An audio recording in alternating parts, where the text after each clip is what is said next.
Have you ever considered choosing to walk through life alone, not because you lack options, but as a deliberate and conscious choice? No strings attached to a relationship, just your journey, your rules, your peace.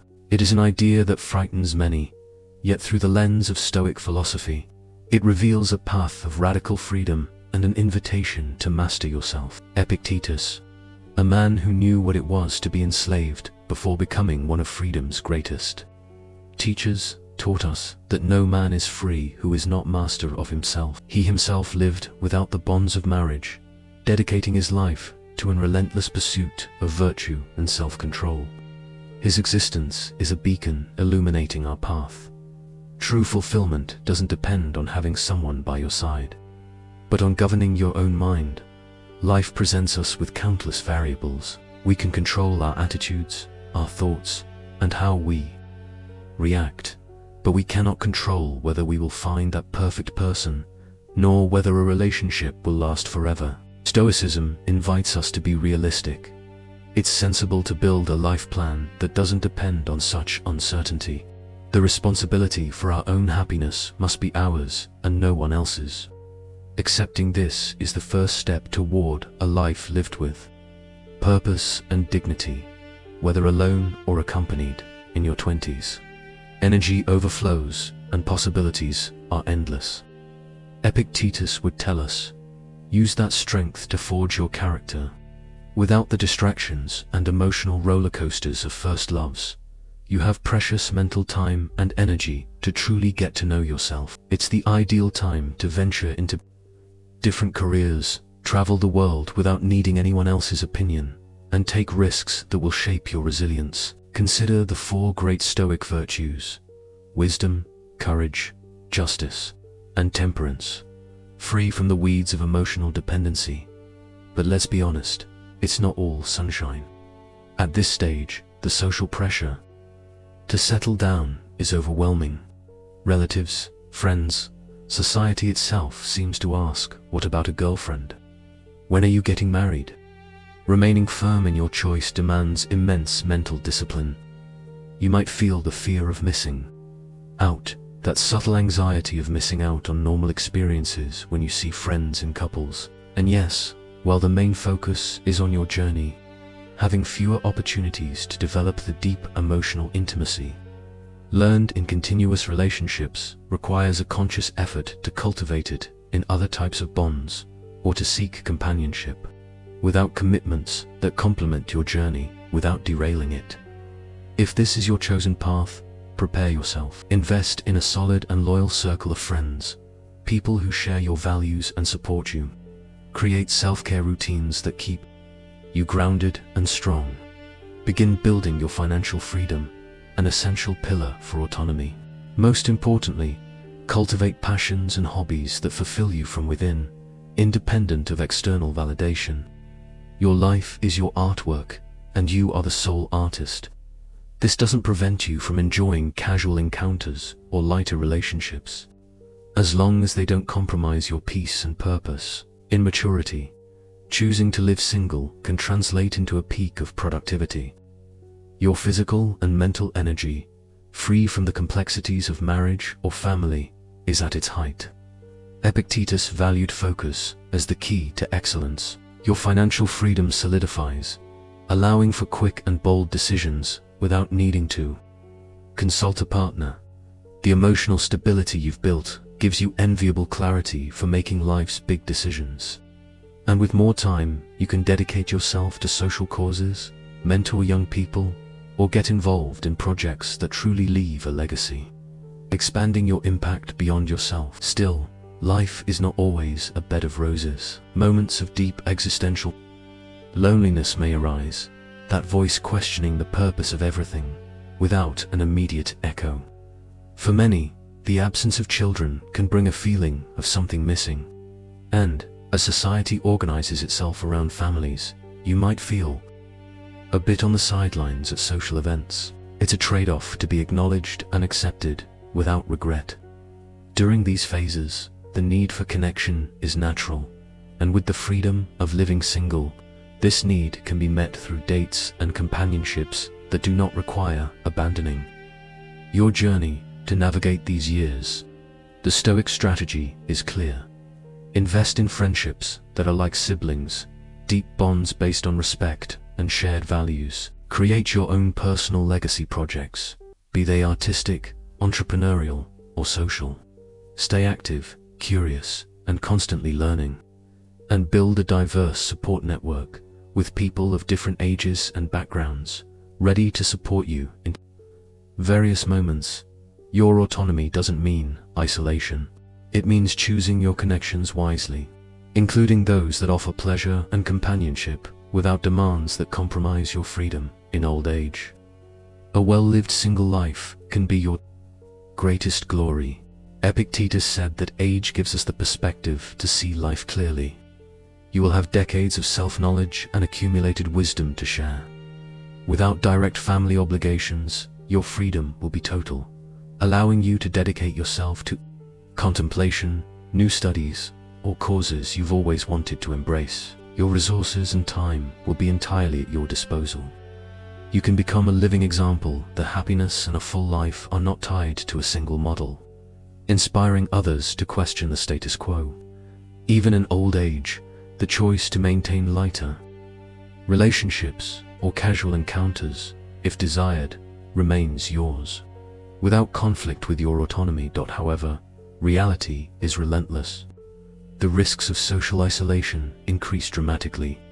Your friends may pass away or be busy with their own families. Healthcare becomes a central concern, and the absence of a partner to assist in urgent medical emergencies or make important decisions becomes more evident.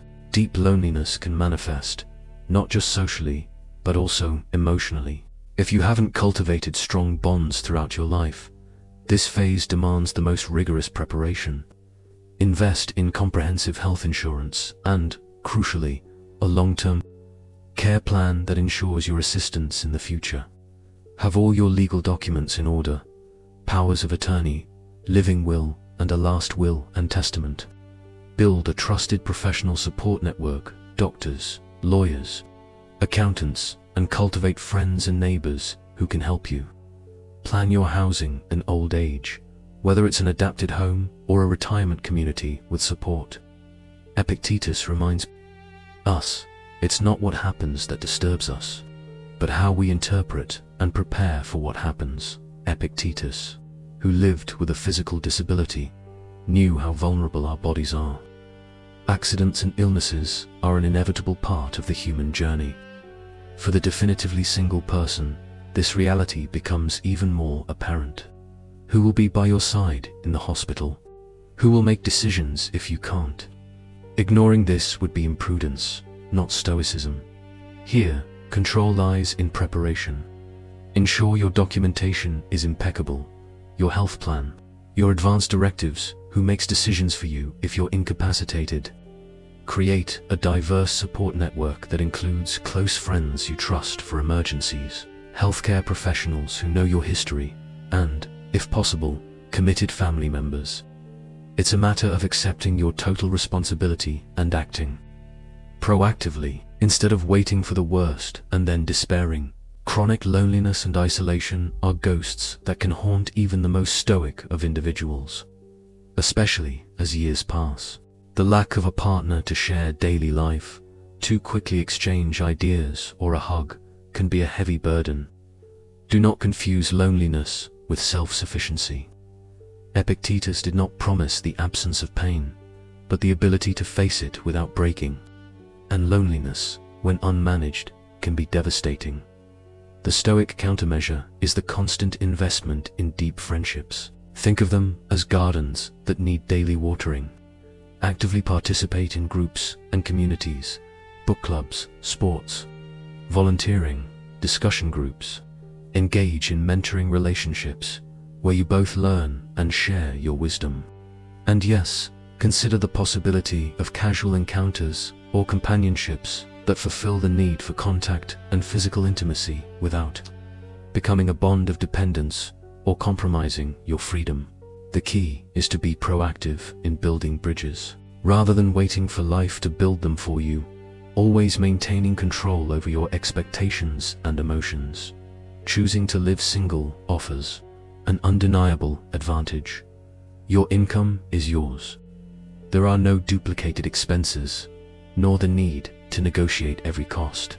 This translates into a greater capacity for savings and flexibility to invest on your own terms. Your financial independence becomes an even stronger pillar, and every achievement is solely the fruit of your discipline and effort. But this autonomy comes at a price. You won't have a second income to cover emergencies, and all household, daily, and dream expenses are yours. There's no one to split bills with. This means the need for a much larger emergency fund and more rigorous financial planning. It's the price of freedom, full responsibility for your finances. For a truly Stoic analysis, we must look at marriage without idealizations. In its ideal form, it offers constant companionship, mutual emotional support, shared financial security, and the benefit of mutual care in emergencies. For many, it's the path to having a family and a biological legacy, as well as greater social integration in family circles. Now, the other side of the coin. Epictetus would warn us, whoever depends on external things for their happiness is destined for suffering. Dependency, whether emotional or financial, can become a prison. And the reality, as we see every day, is that marriages fail. Divorce rates are high in the world, bringing with them significant financial and emotional costs. There's an inevitable loss of autonomy and freedom, the constant need to manage conflicts and interpersonal stress, and the greatest risk, choosing a partner who, instead of uplifting you, drains your energy and peace of mind, turning your life into a battlefield. Epictetus would teach us not to idealize any path. Neither is living single an absence of problems, nor is marriage a guarantee of happiness. Both have their advantages and disadvantages. The truly Stoic question is, which choice aligns more with your deepest values, your temperament, and the life you want to build? Which one allows you to be more authentically yourself without compromising your integrity and inner peace, even as you enjoy moments and connections that do not require sacrificing your autonomy? It's the ability to find joy and contentment within yourself without needing someone else to complete you. It's knowing how to handle occasional loneliness without succumbing to self-pity. It means you know how to love and validate yourself, and that your emotions are governed by you, not the other way around. It's not about being rich, but about being secure. Having an income that provides comfort, a robust emergency fund, think at least 12 to 24 months of your expenses, and solid retirement plans. Life and health insurance are not luxuries. They are Stoic foresight for future challenges. It's about having control over your financial destiny, having at least 3 to 5 close and loyal friends, the ones you can call at 3 a.m., maintaining a healthy relationship with family if it's healthy, being engaged in communities that share your interests, whether it's a chess club, a hiking group, or volunteer work. We are social beings, and cultivating these connections is vital, even without a romantic partner. Epictetus knew that true friendship is a treasure, work or a vocation that fulfills you, that gives you a greater sense of meaning, hobbies and passions that fill you from within, ways to contribute to society, leaving your mark on the world, having a life project that transcends daily life, something that motivates you to get out of bed every day. It's your inner compass, guiding you even in solitude. Taking care of your body and mind is a fundamental Stoic virtue. Having a regular exercise routine, eating well, getting preventive checkups, having strategies to manage daily stress, and not hesitating to seek psychological support when needed. Your body and mind are your greatest assets.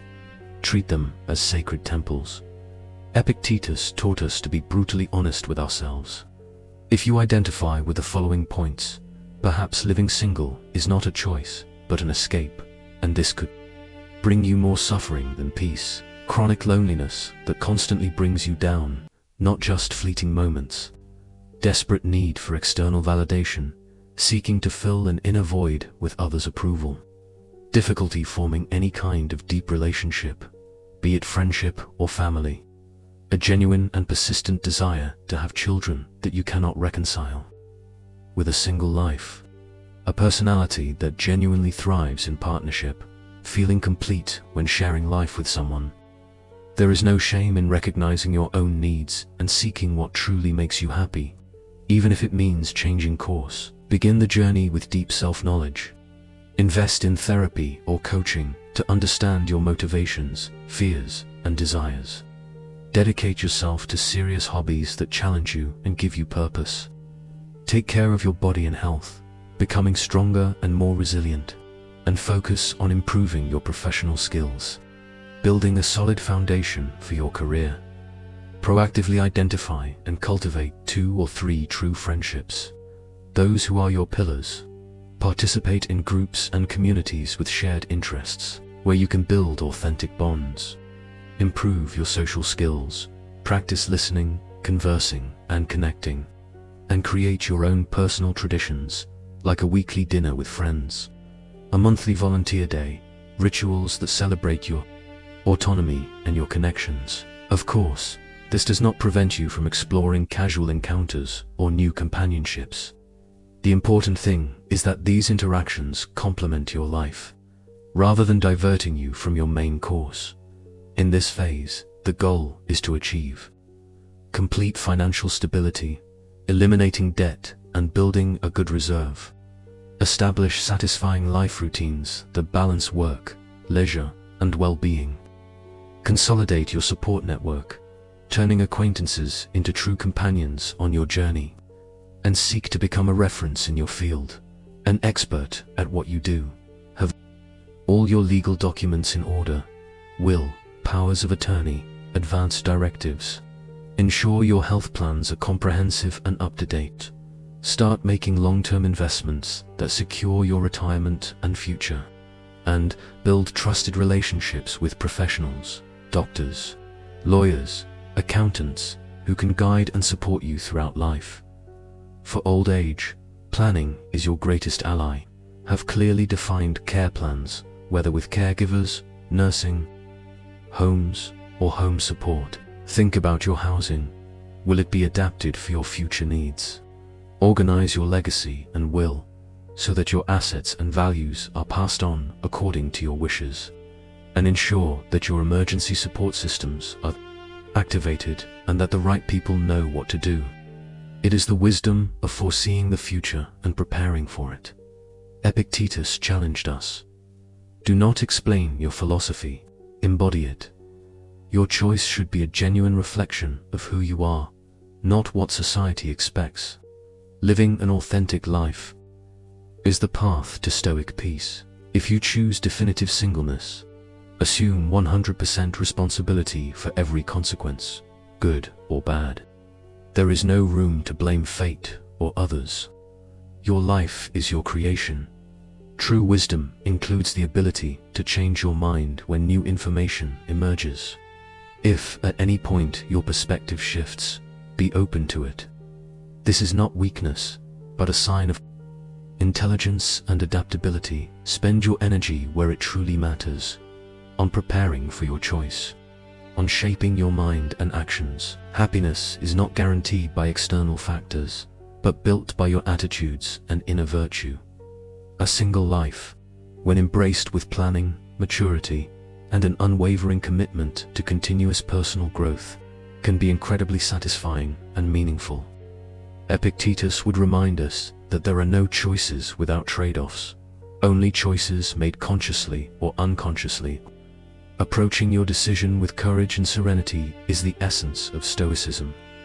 And remember, the freedom of living single allows you to explore life and its connections however you wish, without these experiences diverting you from your path or trapping you in external expectations. Wealth consists not in having great possessions, but in having few wants.